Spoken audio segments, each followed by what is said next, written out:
जय गिरनारी। सूरत से हमारे ऋषि कुमार निकुंज ऋषि का प्रश्न है कि साधना सकाम करे या निष्काम। वैसे तो शास्त्रों में निष्काम साधना को उत्तम बताया है, इसलिए सीधी सी बात है कि हम यही कहेंगे कि सकाम साधना की तुलना में निष्काम साधन उत्तम है। लेकिन शास्त्रों के आधार पर यह भी कह सकते हैं कि निष्काम साधना से भी शुभ कामनाओं के साथ की गई साधना बहुत उत्तम है, क्योंकि सकाम साधना तो ये कि मुझे ये मिल जाए। निष्काम साधना यह है कि परमात्मा की जो मर्जी हो, हमारी कोई चाहत नहीं है, हम तो भगवान के लिए कर रहे हैं। लेकिन उससे भी बड़ी बात यह है कि हम लोक कल्याण की कामना से करें। संत विभूतियों के हृदय में कामना नहीं होती, लेकिन शुभ कामना जरूर होती। तभी तो ये शब्द निकले ना, सर्वे भवन्तु सुखिनः सर्वे सन्तु निरामया। ये क्या है? ये ऋषि के शब्द है, कोई सामान्य व्यक्ति के तो नहीं है।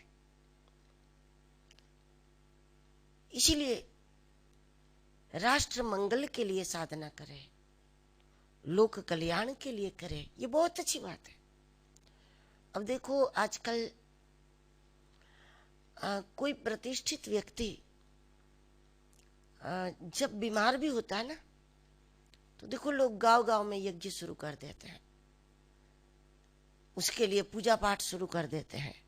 कभी कभी तो लोग, कोई जो फिल्मों में काम करते हैं, एक्टर वगैरह होते हैं, अब वो बीमार होते हैं।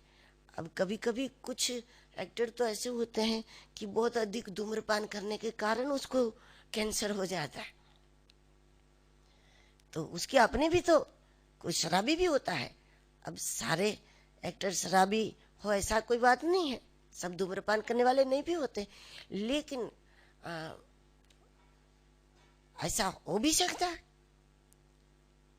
कि जब उसका अपना व्यसन ही ऐसा है जिसके कारण उसको कोई बीमारी, ठीक है, फिर भी उनके लोग उनको चाहने वाले, उनके प्रशंसक होते हैं। और जब वो बीमार होता है तो उसके लिए पूजा शुरू हो जाती है, गांव गांव में हवन होम शुरू हो जाते हैं। ठीक है, ये जिसकी जिससे भावना हो, इससे हमें कोई एतराज नहीं है। लेकिन हम भारतीयों के संस्कार में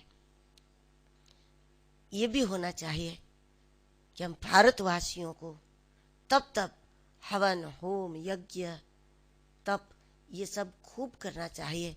और हमारी कामना होनी चाहिए कि जो दिन रात देश की सीमाओं पर कफन ओढ़ करके, जान हथेली में लेकर के जो देश की रक्षा कर रहे हैं, उन सैनिकों की रक्षा के लिए क्या हम साधना नहीं कर सकते? क्या उसके लिए हम कभी राम रक्षा स्तोत्र का पाठ नहीं कर सकते? क्या उसके लिए हमें हनुमान चालीसा का पाठ नहीं करना चाहिए? जब जब लगे कि हमारी सीमाओं पर खतरा है, तब जिसको जो भी कुछ आता है, जो हनुमान जी को मानते हैं वो हनुमान जी की कुछ उपासना करे, जो देवी को मानते हैं वो देवी कवच का पाठ करे, दुर्गा सप्तशती पाठ करे। तो जब राष्ट्र मंगल की कामना से हम कुछ साधना करते हैं, वो निष्काम साधना से भी बहुत बड़ी बात है, परमात्मा की दृष्टि में भी होगी, ऐसा मुझे लगता है।